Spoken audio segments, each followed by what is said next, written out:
এক শিকারী জালে ধরা পড়ে ছোট্ট একটি পাখি এবং পাখিটি শিকারীকে বলে, তুমি যদি আমাকে ছেড়ে দাও তাহলে আমি তোমাকে 3টি অমূল্য উপদেশ দিব।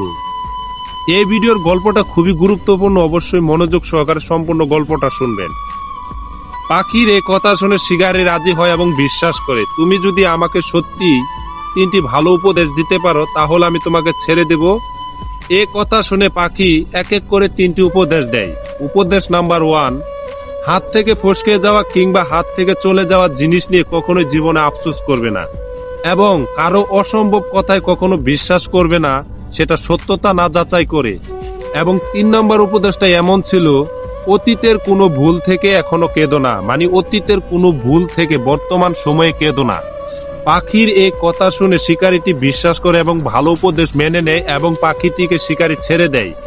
জাল থেকে পাখিটি উড়ে যেয়ে একটি ডালে বসে এবং শিকারীকে বলে, তুমি বড্ডই বোকা, তুমি কখনো জানলে না আমার পেটে, অর্থাৎ আমার পেটে বড় মারা একটা হিরে ছিল, মানে পাখির পেটে একটা বড় হিরের টুকরো ছিল।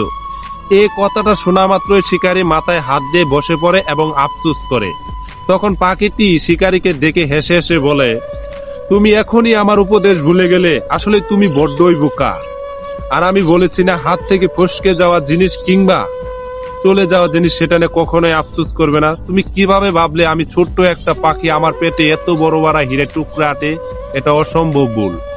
আসলে এই ভিডিও শিক্ষাটা এমনই ছিল, আমাদের বাস্তব জীবনে মানুষ উপদেশ দিতে কিংবা উপদেশ শুনতে ভালোবাসে, কিন্তু অধিকাংশই কম দেখবেন সেই উপদেশ মেনে কম, মানে অধিকাংশ মানুষই দেখবেন কম সেই উপদেশগুলো মানে কম, যার ফলে আমাদের সমাজের এমন অবস্থা। আশা করি ভিডিওটি ভালো লাগবে, অবশ্যই ভিডিওটি ভালো লাগলে শেয়ার করে দিবেন এবং জীবনে অবশ্যই সৎ থাকার চেষ্টা করবেন।